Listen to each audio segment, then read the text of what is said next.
Welcome friends, MPC नोटमध्ये तुमचं सर्वांचं स्वागत आहे. मित्रांनो, आजच्या व्हिडिओचं टॉपिक आहे कुतुबुद्दीन ऐबक याची पूर्ण बायोग्राफी आपण पाहणार आहोत. मित्रांनो, आपण कालच्या व्हिडिओमध्ये मोहम्मद घोरी व मोहम्मद गजनवीबद्दल पूर्ण माहिती पाहिली. त्याच्या आधी आपण मोहम्मद पैगंबर आणि जे अल्बरीन होता तर त्याच्याबद्दल संपूर्ण माहिती आपण पाहिलेली आहे बघा. तर तुम्ही जर ते कालचा व्हिडिओ पाहिला नसेल तर वर दिलेल्या आय बटनवर उजव्या साईडला बघा, वर टिंबासारखं, तर तिथं क्लिक करून तुम्ही ते व्हिडिओ पहा. नंतरच या व्हिडिओच्या सिरीजमध्ये या. तर आजच्या व्हिडिओमध्ये आपण बघणार आहोत कुतुबुद्दीन ऐबक. पण त्याआधी आपण एक छोटीशी रिव्हिजन करणार आहे की बघा, मोहम्मद पैगंबरापासून जे बघा 1206पर्यंत जी दिल्लीची सल्तनत बसली त्यामध्ये काय काय घडलं एक शॉर्टमध्ये तुम्हाला सांगणार आहे. तुम्हाला स्क्रीनवर दिसत असेल मित्रांनो बघा. मोहम्मद पैगंबराचा कालखंड 571 ते 632च्या दरम्यान होता. जवळजवळ 61 वर्षे ते होते. त्यांनी जे मुस्लिम धर्मप्रसार सुरू झाला तो 650च्या आसपास मुख्य म्हणून सुरू झाला. त्याच्या आधी सुरू झाला होता पण एवढा काय नव्हता.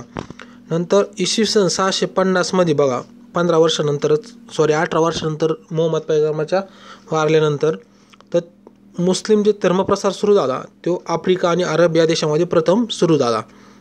नंतर जे 670 नंतर काय झालं, भारतावर आक्रमण सुरू झाले बघा. धर्मप्रसारासाठी ते आक्रमणं करीत होते व तेथील जनतेला ते मुस्लिम बनवित होते. तर भारतात काय झालं, 670 नंतर भारतावर आक्रमणं सुरू झाली. प्रथम कुठं झालं, पाकिस्तान आणि अफगाणिस्तान या भागावर झालं. त्यानंतर काय झालं, इसवी सन 717मध्ये मोहम्मद बिन कासिमद्वारा काय झालं, सिंधवर एक सफल आक्रमण झालं. म्हणजे त्यांनी तिथे विजय मिळवला. कधी मिळवला तर 712मध्ये मोहम्मद बिन कासिमद्वारे. त्यानंतर बघा 700 ते 1206 दरम्यान अनेक आक्रमण झाली. त्यामध्ये मोहम्मद बिन कासिम, त्याच्यानंतर अनेक तुर्क आले. त्याच्यामध्ये मोहम्मद गजनवी जे गजनी प्रांतात होते बघा राहत, तर त्यांच्या तिथं म्हणजे आत्ता बघा पाकिस्तानचा भाग आहे बघा, तर तिथे एक शासन होतं गजनी म्हणून होतं. तिथं गजनवी हे शासन करीत होते. त्यानंतर तिथं काय झालं, गजनवी जे आडनाववाले होते तर ते कमजोर निघाले. त्यानंतर घोरीने काय केलं, ते मांडलिक म्हणून काम करीत होते गजनीची तर ते तिथं त्यांनी सत्ता काबीज केली व घोरी साम्राज्य सुरू झालं. आणि त्याच्यातला महत्त्वाचा शासक म्हणजे मुइनुद्दीन मोहम्मद घोरी म्हणून नाव होतं, तर याचं होतं. तर त्यावेळी ख्वारिझम साम्राज्य आणि घोरी साम्राज्य म्हणजे गजनीचं साम्राज्य यामध्ये सतत संघर्ष व्हायचा. आणि यामध्ये एक सेल्जुक म्हणून एक प्रांत होता आणि तिथं बौद्ध राहत होते बघा. तर त्यांनी काय केलं, जे ख्वारिझम साम्राज्य होते ते पॉवरफुल होते. त्यांनी काय केलं, सेल्जुक साम्राज्याचं पतन करून तिथे इस्लामीकरण सगळीकडे करून टाकलं. नंतर ख्वारिझम आणि घोरी यामध्ये सतत संघर्ष राहिला, कारण ख्वारिझमसुद्धा काय करीत होते, सत्ता विस्तार करीत होते सीमांचं, आणि घोरीसुद्धा करीत होते. त्यामध्ये संघर्ष राहिला. घोरीला माहीत होतं की जे ख्वारिझम साम्राज्य आहे ते खूप मोठं पॉवरफुल आहे बघा. तुम्हाला स्क्रीनवर दाखवतो मी. एक ख्वारिझम साम्राज्य आहे बघा भारताचं, तिथं आता अफगाणिस्तान, इराण या इराक तिथे साईडला आहे बघा. तर तिथं ते ख्वारिझम साम्राज्य होतं. आणि गजनी होतं ते पाकिस्तानच्या पेशावरच्या त्या ठिकाणी जवळजवळ होतं. तर घोरीने काय ठरवलं की आपण तिकडं आता ख्वारिझमच्या नादी लागायचं नाही. तर त्यांनी काय केलं, भारताच्या म्हणजे पूर्व साईडला त्यांनी आक्रमणं करायला. त्यांना घोरीला माहीत होतं की पूर्वेच्या साईडचे जरा शासक कमजोर होते ते, कारण छोट्या छोट्या तुकडामध्ये होते. कारण तुम्हाला माहिती आहे 700 ते 1200 कालखंडाजवळ सामंतशाहीचा भारतात मानला जातो. कारण ते नेतृत्व कोण करीत होता, तर सामंत लोक करीत होते. त्याच्यामुळे तुकडे करीत होते. आणि त्यांना जवळपास अंदाज आला होता की भारतीय सैन्य हे काय हत्तीवरून किंवा भाल्यावर याच्यावरच होतं, त्यांचे काय असं मोठं घोडदळ काय नव्हतं घोड्यांचं. तर त्याच्यामुळे त्यांना एवढी काय अडचण नाही आली. पण बरेच जे राजपूत शासक होते त्यांनी त्याला विरोध केला होता. त्यानंतर बघा मोहम्मद घोरीचा गुलाम, ज्यावेळी मोहम्मद घोरी माझ्या मते 30मध्ये वारला,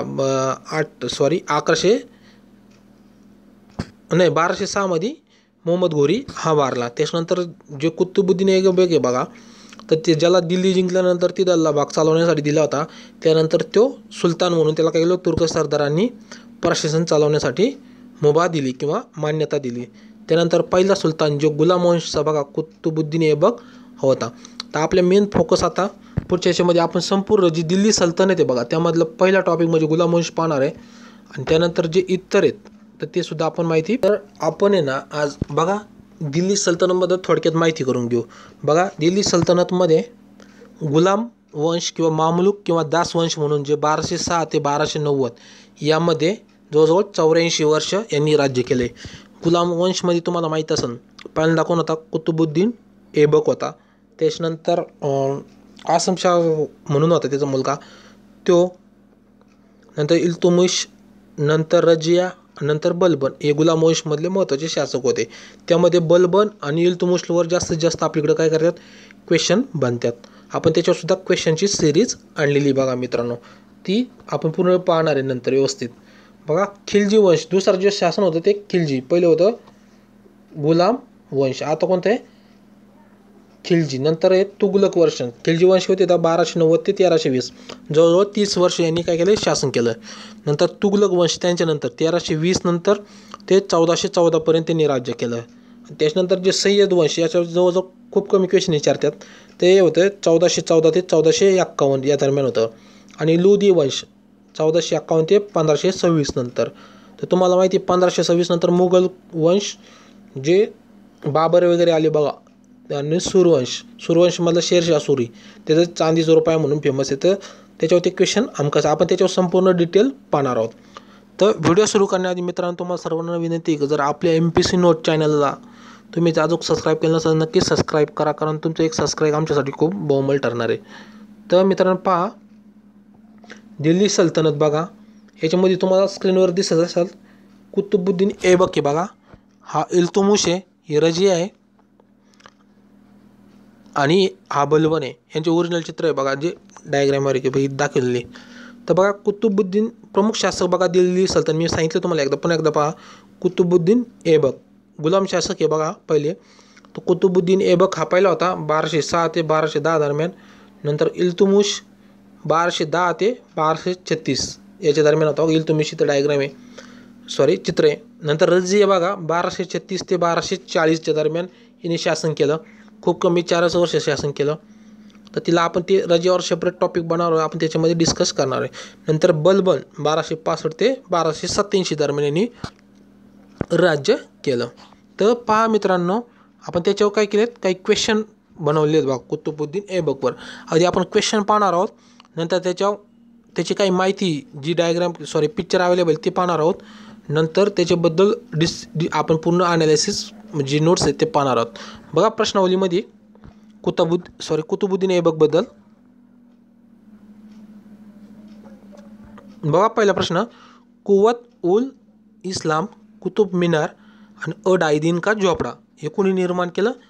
तर ऐबकवर निर्माण केलं. बघा हे क्वेश्चन विविध परीक्षामध्ये विचारलेले आहेत आणि अपेक्षित आहे, याच्या बाहेर काही क्वेश्चन विचारला नाही, पण जे अपेक्षित क्वेश्चन आपण सर्व काय केले तर कव्हर केलेले आहेत. त्याच्यामुळे हा टॉपिक पूर्ण कुतुबुद्दीन ऐबकवर कंप्लीट होणार आहे.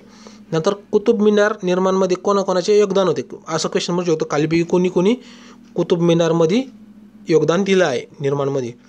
तर तुम्हाला कुतुब मिनारची डायग्रामसुद्धा दाखवणार आहे आणि अडायदीन का झोपडा याची डायग्रामसुद्धा दाखवणार आहे मी तुम्हाला पुढं, तर तुम्ही पाहू शकता. तुम्हाला दाखवतो स्क्रीनवर मी, बघा अडायदीन का झोपडा. बघा हे अडायदीन का झोपडाची डायग्राम आहे बघा, ही आणि ही. आणि कुतुब मिनार आहे बघा, ती कुतुब मिनार तुम्हाला माहिती आहे की नवी दिल्ली येथे बघा. अडायदीन का झोपडा कुठे आहे? अजमेर राजस्थान येथे. आणि शेजारी काय आहे? इल्तुमिशची डायग्राम आहे, ते तुम्ही लक्षात ठेवा. आपल्या आज कोण बघतोय? आपण कुतुबुद्दीन ऐबक पाहतोय. तर बघा कुतुबुद्दीन ऐबक नंतर दुसरा क्वेश्चन कसा बनवू शकतो? तिसरा, गुलाम वंश क्रमाक्रमाने लावा, असं काहीतरी क्रम देतील तुम्हाला, खालीपैकी क्रम कोणता बरोबर आहे ते ओळखायला सांगतील. तो गुलाम वंशमध्ये जी दिल्ली सल्तनत आहे त्यामध्ये कोणी पहिला? कुतुबुद्दीन ऐबक. नंतर आरामशाह त्याचाच मुलगा होता. नंतर इल्तुमिश हा ऐबकचा जावई होता. नंतर रजिया, नंतर बलबन. इल्तुमिशची पूर्वी कोण? रजिया, हे ध्यानात ठेवा. नंतर बलबन एक होता जो तुर्की, हे सगळं तुर्की होते बघा. नंतर अडायदीन का झोपडा काय आहे बघा, क्वेश्चन बनवू शकतो खालीपैकी काय आहे अडायदीन का झोपडा? अडायदीन का झोपडा, तर ते काय आहे? मस्जिदचं नाव आहे एक प्रकारच्या. तर तुम्हाला डायग्राम दाखवली बघा. सल्तनत काळात प्रमुख कोणती राज्यभाषा म्हणून होती? तर कोणती होती? फारसी भाषा ही होती. कोणती भाषा होती? फारसी. कोणत्या गुलाम शासकाचा मृत्यू चौंगण क्रीडा दरम्यान घोड्यावरून पडून झाला?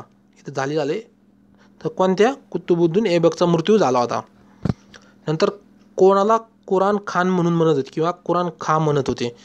तर ऐबकला. तर का म्हणत होते? कारण ते जे कुरानचे सुरेली पाठ होता त्यांच्या भाषेत सुरेली पाठ म्हणतात किंवा त्याचं वाचन करणार होता, नियमित करत होता, म्हणून याला काय म्हणतात? कुरान खान म्हणत होते. नंतर कोणाला लाख बख्श म्हणत होते, तर कोणाला म्हणत होते? कुतुबुद्दीन ऐबकला लाख बख्श म्हणत होते. त्यानंतर शेवटचा क्वेश्चन बनू शकतो, कुतुबुद्दीन ऐबक याने अजमेर येथे बांधलेली मस्जिद कोणत्या नावाने प्रसिद्ध आहे? मी तुम्हाला आत्ता सांगितलं. तर कोणत्या नावाने प्रसिद्ध आहे? डायदीन का झोपडा या नावाने काय आहे? मस्जिद प्रसिद्ध आहे, जी कुठे आहे? अजमेर येथे. पुन्हा एकदा ऐका, कुतुबुद्दीन ऐबकचा कालखंड 1206 ते 1210 दरम्यान आहे. याच्यातलं महत्त्वाचे सर्वच क्वेश्चन आपण इथे कंप्लीट केलेत. तर पुन्हा एकदा ती डायग्राम बघून घ्या व्यवस्थित. कुतुब मिनार कुठे आहे? नवी दिल्ली येथे. डायदीन का झोपडा कुठे आहे? अजमेर, जे राजस्थानमधला भाग आहे बघा, तर तिथं डायदीन का झोपडा म्हणून जी मस्जिद आहे ती आहे. पडकी पण सध्या तुम्हाला खाली बघ याच्यामध्ये दाखवत असं बघा इथं, बघा इथं. तर ही डोंगराची साईडला आहे बघा. तर ही काय? डायदीन का झोपडा. याचे जे फोटोज आहेत ते याला गुगलला अवेलेबल आहेत. त्यानंतर बघा कुतुबुद्दीन ऐबक याबद्दल आता नोट्स पाहतोय किंवा माहिती संपूर्ण पाहतोय बघा. 1206 मध्ये जेव्हा मोहम्मद घोरीचा मृत्यू झाला, त्याच्यानंतर मोहम्मद घोरीच्या कामावर आद म्हणून नावाने काय होतं त्याला, तर त्याला शासन करायला भेटलं होतं दिल्लीला एक ठिकाण. त्यावेळी काय होतं, गजनी साम्राज्य खूप मोठं होतं. गजनीचाच भाग हा एक, दिल्ली एक होता त्यावेळी. लाहोर, दिल्ली हे काय होते? एक भाग होता. तर त्यावेळी त्यांनी त्याचा गुलाम असणारा जो कुतुबुद्दीन ऐबक होता मोहम्मद घोरीचा, तर त्यांनी काय केलं, तर हा भाग तू सांभाळ म्हणून त्यावेळी सांगितलं होतं. आणि मोहम्मद घोरीचा मृत्यू कधी झाला? 1206 नंतर. तर 1206 नंतर ज्यावेळी अस्थिर निर्माण झालं, त्यावेळी काय झालं, तुर्की सरदारांनी काय केलं, कुतुबुद्दीन हा पॉवरफुल असल्यामुळे काय केलं, सत्ता दिली. आणि 1206 नंतर तो काय झाला, दिल्लीवर राहायला लागला. त्याच्यानंतर आपण म्हणतो दिल्लीची सल्तनत सुरू झाली. त्यानंतर बघा दुसरा, पहिल्यांदा लाहोरमध्ये याची सत्ता होती. घोरीच्या मृत्यूनंतर त्याला तुर्क सरदारांनी त्याला येथे दिल्लीला आमंत्रित केले होते. त्यानंतर बघा 1206 मध्ये मोहम्मद घोरीच्या मृत्यूनंतर गजनी सत्ता संपून आता सुलतानशाही प्रशासन सुरू झालं होतं. या नावाने ते ओळखत होता बघा. कुतुबुद्दीन ऐबक कोणत्या नावाने ओळखत होता? लाख बख्श, कुरान खान आणि वली अहद. वली अहद कधी नाव म्हणायचं त्याला? ज्यावेळी मोहम्मद घोरी होता त्यावेळी त्याला त्या नावाने ओळखीत होता कुतुबुद्दीन ऐबकला. आणि ज्यावेळी मोहम्मद घोरी वारल्यानंतर त्याला सुलतान म्हणू लागले. ऐबक सुलतान किंवा लाख बख्श, कुरान खान. तुम्हाला हे सांगितलं मी आताच. त्यानंतर बघा कुतुब निर्माण यांनी कुतुब मिनार आहे बघा दिल्लीला, तर ते नवी दिल्लीला आहे सॉरी. ते कुतुब मिनार निर्माण करण्याचं कार्य कोणी सुरू केलं, तर हे कुतुबुद्दीन ऐबकने. आणि तुघलकाच्या काळात चाललं होतं. मोहम्मद तुघलक आहे बघा, त्यांनी काय केलं, चौथे जे हे बघा चौथं आपण तुम्हाला स्क्रीनवर दाखवतो.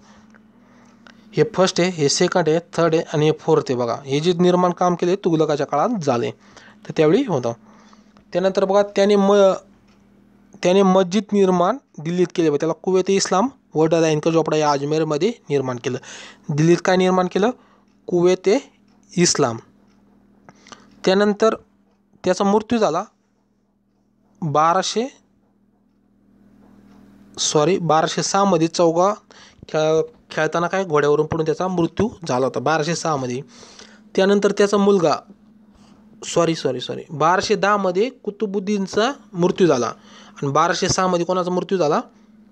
तर मोहम्मद घोरीचा मृत्यू झाला होता. तर 1206 मध्ये कुतुबुद्दीन ऐबक घोड्यावरून पडून मृत्यू झाला. याला जवळजवळ 4 वर्षाची सर्व्हिस भेटली. त्यानंतर त्याचा मुलगा आरम शाह याला काय केलं, तुर्क सरदारांनी, म्हणजे त्यांनी वंशनुसार तो बसला होता, पण तुर्क सरदारांनी काय केलं, तर त्याला काढून त्याचा जो जावाई होता, जावाई जरा जावी झालं, जो जावाई होता तर त्याला काय केलं, गादीवर बसवलं होतं. मग कोण होता? इल्तुमिश अब्बासला होता. तर तुम्हाला जे परीक्षेच्या दृष्टीने कुतुबुद्दीन ऐबकबद्दल जी माहिती पाहिजे ती आपण इथे काय केली, कव्हर केली. पुन्हा एकदा रिव्हिजन मारू शॉर्टमध्ये. तर बघा, गुलामवंश महत्त्वपूर्ण शासक कुतुबुद्दीन ऐबक, इल्तुमिश, रजिया आणि बलबन. त्यानंतर प्रश्नावली आपण बघितली की कुतुब मिनार कोण निर्माण केलं, डायदीन का झोपडा कुठं आहे असं पण विचारतील, कारण ते अजमेर येथे ध्यानात ठेवा. कोणती भाषा ही होती तिथं? फारसी होती. नंतर कोणाचा मृत्यू या घोड्यावरून पडून झाला, तर ऐबकचा होता. नंतर कोणाला कुरान खान म्हणत होते? ऐबकला म्हणत होते. लाख बख्श कोणाला म्हणत होते ते आपण पाहिले.